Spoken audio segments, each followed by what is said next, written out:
सुमंत्र सीता जी की शीतलवाणी सुनकर ऐसे व्याकुल हो गए जैसे सांप मणि को खो जाने पर आंखों से कुछ सूझता नहीं, कानों से सुनाई नहीं देता। वे बहुत व्याकुल हो गए, कुछ कह नहीं सकते। श्री रामचंद्र जी ने उनका बहुत प्रकार से हल किया तो भी उनकी छाती ठंडी न हुई। साथ चलने के लिए मंत्री ने अनेकों यत्न किए, अर्थात युक्तियां पेश की, पर रघुनंदन श्री राम जी यथोचित उत्तर देते गए। श्री राम जी की आज्ञा मेटी नहीं जा सकती, कर्म की गति कठिन है, उस पर कुछ भी वश नहीं चलता। श्री राम, लक्ष्मण और सीता जी के चरणों में सिर झुकाकर सुमंत्र इस तरह लौटे जैसे कोई व्यापारी अपना मूलधन गंवाकर लौटे। सुमंत्र ने रथ को हाँका, घोड़े श्री रामचंद्र जी की ओर देख देख कर हिनहिनाते हैं। यह देखकर निषाद लोग विषाद के वश होकर सिर धुन कर बचताते हैं। जिनके वियोग में पशु इस प्रकार व्याकुल है, उनके वियोग में प्रजा, माता और पिता कैसे जीते रहेंगे। श्री रामचंद्र जी ने जबरदस्ती सुमंत्र को लौटाया, तब आप गंगा जी के तीर पर आए। श्री राम ने केवट से नाव मांगी, पर वह लाता नहीं। वह कहने लगा, मैंने तुम्हारा मर्म अर्थात भेद जान लिया। तुम्हारे चरण कमलों की धूल के लिए सब लोग कहते हैं कि वह मनुष्य बना देने वाली कोई जड़ी है, जिनके छूते ही पत्थर की शिला सुंदर स्त्री हो गई। अर्थात मेरी नाव तो काठ की है, काठ पत्थर से कठोर तो होता नहीं। मेरी नाव भी मुनि की स्त्री हो जाएगी और ऐसे मेरी नाव उड़ जाएगी, मैं लुट जाऊंगा, अर्थात रास्ता रुक जाएगा जिससे आप पार ना हो सकेंगे और मेरी रोजी मर जाएगी। मैं तो इसी नाव के से सारे परिवार की परवरिश करता हूँ, दूसरा कोई धंधा नहीं जानता। हे प्रभु, यदि तुम अवश्य ही पार जाना चाहते हो तो मुझे पहले अपने चरण कमल पखारने दो, अर्थात धो लेने दो। हे नाथ, मैं चरण कमल धोकर आप लोगों को नाव पर चढ़ा लूंगा। मैं आपसे कुछ उतराई नहीं चाहता। हे राम, मुझे आपकी दुहाई और दशरथ जी की सौगंध है, मैं सब सच सच कहता हूँ। लक्ष्मण भले ही मुझे तीर मारे, पर जब तक मैं पैरों को पखार ना लूंगा तब तक हे तुलसीदास के नाथ, हे कृपालु, मैं पार नहीं उतारूंगा। केवट के प्रेम में लपेटे हुए अटपटे वचन सुनकर करुणाधाम श्री रामचंद्र जी जानकी जी और लक्ष्मण जी की ओर देखकर हंसे। कृपा के समुद्र श्री रामचंद्र जी केवट से हंसकर बोले, हे भाई, तू वही कर जिससे तेरी नाव न जाए। जल्दी पानी ला और पैर धो ले, देर हो रही है, पार उतार दे। एक बार जिनका नाम स्मरण करते ही मनुष्य अपार भवसागर से पार उतर जाते हैं, और जिन्होंने वामन अवतार में संसार को 3 पग से भी छोटा कर दिया था, 2 ही पग में त्रिलोकी को नाप लिया था, वही कृपालु श्री रामचंद्र जी गंगा जी से पार उतारने के लिए केवट का निहोरा कर रहे हैं। प्रभु के इन वचनों को सुनकर गंगा जी की बुद्धि मोह से खींच गई थी कि साक्षात भगवान होकर भी पार उतारने के लिए केवट का निहोरा कैसे कर रहे हैं। परंतु समीप आने पर अपनी उत्पत्ति के स्थान अर्थात पद नखों को देखते ही उन्हें पहचान कर देवनदी गंगा जी हर्षित हो गई। वे समझ गईं कि भगवान नरलीला कर रहे हैं, इससे उनका मोह नष्ट हो गया और इन चरणों का स्पर्श कर प्राप्त करके मैं धन्य होंगी, यह विचार कर वे हर्षित हो गईं। केवट श्री रामचंद्र जी की आज्ञा पाकर कठौते में भर कर जल ले आया। बहुत आनंद और प्यार में उमंग कर वह भगवान के चरण कमल धोने लगा। सब देवता फूल बरसाकर सिहाने लगे कि इसके समान पुण्य की राशि कोई नहीं है। चरणों को धोकर और सारे परिवार सहित स्वयं उस जल अर्थात चरणोदक को पीकर पहले उस महान पुण्य के द्वारा अपने पितरों को भवसागर से पार कर फिर आनंद पूर्वक प्रभु श्री रामचंद्र जी को गंगा जी के पार ले गया। निषाद राज और लक्ष्मण जी, श्री सीता जी और श्री रामचंद्र जी नाव से उतरकर गंगा जी की रेत में खड़े हो गए। तब केवट ने उतरकर दंडवत की। उसको दंडवत करते देख प्रभु को संकोच हुआ कि इसको कुछ दिया नहीं। पति के हृदय को जानने वाली सीता जी ने आनंद भरे मन से अपनी रत्न जटित अंगूठी अंगुली से उतारी। कृपालु श्री रामचंद्र जी ने केवट से कहा, नाव की उतराई लो। केवट ने व्याकुल होकर चरण पकड़ लिए। उसने कहा, हे नाथ, आज मैंने क्या नहीं पाया। मेरे दोष, दुख और दरिद्रता की आग आज बुझ गई है। मैंने बहुत समय तक मजदूरी की, विधाता ने आज बहुत अच्छी भरपूर मजदूरी दे दी। हे नाथ, हे दीनदयाल, आपकी कृपा से अब मुझे कुछ नहीं चाहिए। लौटती बार आप मुझे जो कुछ देंगे वह प्रसाद मैं सिर चढ़ाकर लूँगा। प्रभु श्री रामचंद्र जी, लक्ष्मण जी और सीता जी ने बहुत आग्रह या यत्न किए, परंतु केवट कुछ नहीं लेता। तब करुणा के धाम भगवान श्री रामचंद्र जी ने पवित्र भक्ति का वरदान देकर उसे विदा दिया। फिर रघुकुल के स्वामी श्री रामचंद्र जी ने स्नान करके पार्थिव पूजा की और शिव जी को सिर झुकाया। सीता जी ने हाथ जोड़कर गंगा जी से कहा, हे माता, मेरा मनोरथ पूरा कीजिएगा, जिससे मैं पति और देवर के साथ कुशल पूर्वक लौट आकर तुम्हारी पूजा करूं। सीता जी की प्रेम रस से सनी हुई प्रार्थना सुनकर तब गंगा जी के निर्मल जल में से श्रेष्ठ वाणी हुई, हे रघुवीर की प्रियतमा जानकी, सुनो, तुम्हारा प्रभाव संसार में किसे नहीं पता है। तुम्हारे देखते ही लोग लोकपाल हो जाते हैं। सब सिद्धियां हाथ जोड़े तुम्हारी सेवा करती हैं। तुमने जो मुझे बड़ी विनती सुनाई, यह तो मुझ पर कृपा की और मुझे बढ़ाई दी है।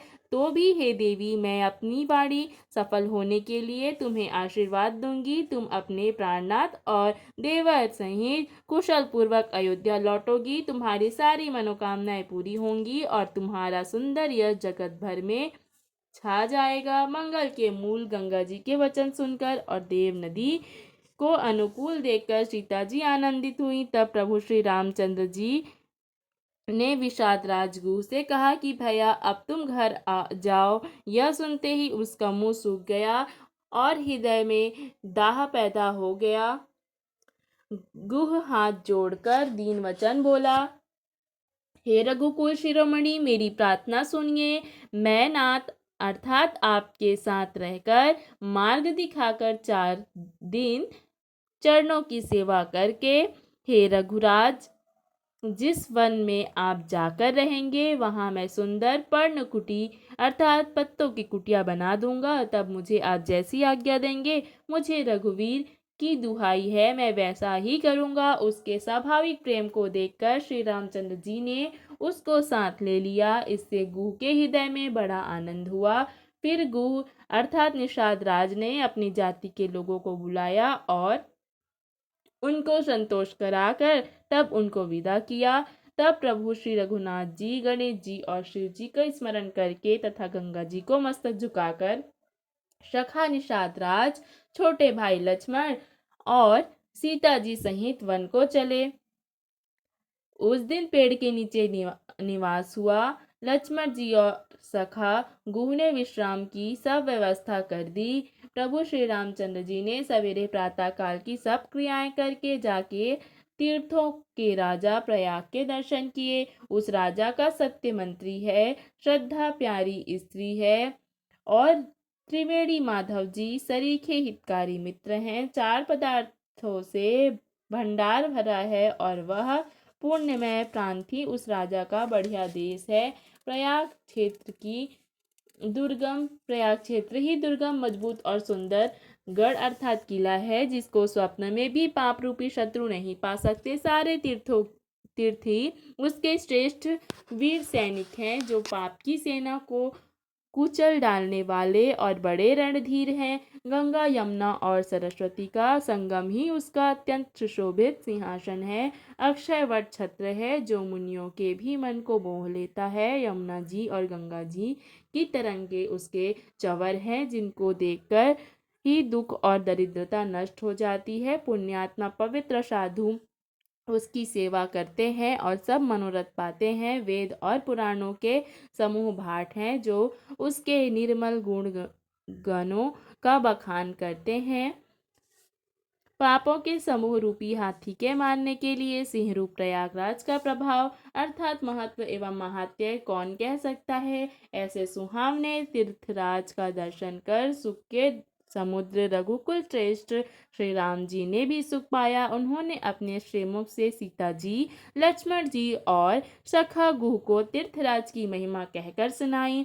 तदंतर नमस्कार करके वन और बगीचों को देखते हुए और बड़े प्यार से महात्म्य कहते हुए इस प्रकार से श्री राम जी ने आकर त्रिवेणी का दर्शन किया, जो स्मरण करने से ही सब सुंदर मंगलों को देने वाली है। फिर प्रसन्नता पूर्वक स्नान करके शिव जी की पूजा सेवा की और विधि पूर्वक तीर्थ देवताओं का पूजन किया। स्नान पूजन आदि सब करके तब प्रभु श्री राम जी ने भारद्वाज जी के पास आए। उन्हें दंडवत करते हुए ही मुनि ने हृदय से लगा लिया। मुनि के मन का आनंद कुछ कहा नहीं जाता, जैसे उन्हें ब्रह्मानंद की राशि मिल गई हो। मुनीश्वर भारद्वाज जी ने आशीर्वाद दिया। उनके हृदय में ऐसा जानकर बहुत आनंद हुआ कि आज विधाता ने श्री सीता जी और लक्ष्मण जी सहित प्रभु श्री रामचंद्र जी के दर्शन कराकर मानो हमारे सभी पुण्यों के फल को लाकर आंखों के सामने ही कर दिया। कुशल पूछकर मुनिराज ने उनको आसन दिए और प्रेम सहित पूजन करके उन्हें संतुष्ट कर दिया। फिर मानो अमृत के ही बने हों ऐसे अच्छे अच्छे कंदमूल, फल और अंकुर लाकर दिए। सीता जी, लक्ष्मण जी और सेवक गुह सहित श्री रामचंद्र जी ने उन सुंदर मूल फलों को बड़े चाव से खाया। थकावट दूर होने से श्री रामचंद्र जी सुखी हो गए। तब भारद्वाज जी ने उनसे कोमल वचन कहे, हे राम, आपका दर्शन करते ही आज मेरा तप, तीर्थ सेवन और त्याग सफल हो गया। आज मेरा जप, योग और वैराग्य सफल हो गया और आज मेरे संपूर्ण शुभ साधनों का समुदाय भी सफल हो गया। लाभ की सीमा और सुख की सीमा अर्थात प्रभु ने दर्शन को छोड़कर दूसरी कुछ भी नहीं है। आपके दर्शन से मेरी सब आशाएं पूर्ण हो गई। अब कृपा करके यह वरदान दीजिए कि आपके चरण कमलों में मेरा स्वाभाविक प्रेम हो। जब तक कर्म, वचन और मन से छल छोड़कर मनुष्य आपका दास नहीं हो जाता, तब तक करोड़ों उपाय करने से भी स्वप्न में भी वह सुख नहीं पाता। मुनि के वचन सुनकर उनकी भाव भक्ति के कारण आनंद से तृप्त हुए भगवान श्री रामचंद्र जी ने लीला की दृष्टि से सकुचा गए। तब अपने ऐश्वर्य छिपाते हुए श्री रामचंद्र जी ने भारद्वाज मुनि का सुंदर श्रेयस करोड़ों अर्थात अनेकों प्रकार से कहकर सबको सुनाया।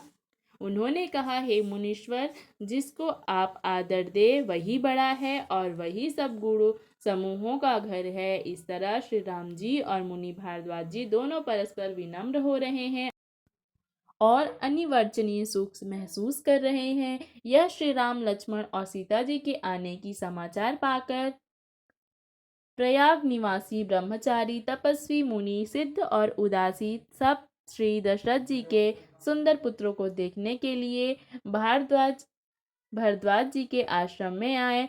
श्री रामचंद्र जी ने सब किसी को प्रणाम किया। आंखों का लाभ पाकर सब आनंदित हो गए और परम सुख पाकर आशीर्वाद देने लगे।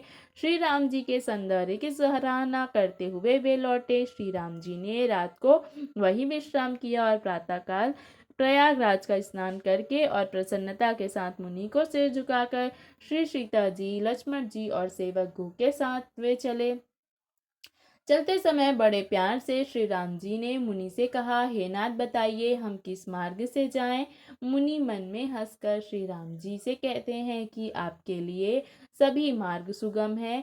फिर उनके साथ के लिए मुनि ने शिष्यों को बुलाया। साथ जाने की सुनते ही चित्त हर्षित हो गया। 50 शिष्य आ गए। सभी की श्री राम जी पर अपार श्रद्धा है। सभी कहते हैं कि मार्ग हमारा देखा हुआ है। तब मुनि ने 4 ब्रह्मचारियों को साथ कर दिया, जिन्होंने बहुत जन्मों तक सब सुकृत पुण्य किए थे। श्री रघुनाथ जी प्रणाम कर और ऋषि की आज्ञा पाकर हृदय में बड़े ही आनंदित होकर चले। जब वे किसी गांव के पास से ही होकर गुजरते या निकलते तब स्त्री पुरुष दौड़कर उनके रूप को देखने लगते। जन्म का फल पाकर वे सनाथ हो जाते और मन को नाथ के साथ भेजकर शरीर के साथ न रहने के कारण दुखी होकर लौट आते। तदंतर श्री राम जी ने विनती करके चारों ब्रह्मचारियों को विदा किया। वे मनचाही वस्तु अर्थात अनन्य भक्ति पाकर लौटे। यमुना जी पार उतरकर सबने यमुना जी के जल में स्नान किया, जो श्री रामचंद्र जी के शरीर के समान ही श्याम रंग का था। यमुना जी के किनारे पर रहने वाले स्त्री पुरुष यह सुनकर कि निषाद के साथ दो परम सुंदर सुकुमार नवयुवक और एक परम सुंदर स्त्री आ रही है, सब अपना अपना काम भूलकर दौड़े और लक्ष्मण जी, श्री राम जी और सीता जी का सौंदर्य देखकर अपने भाग्य की सराहना करने लगे।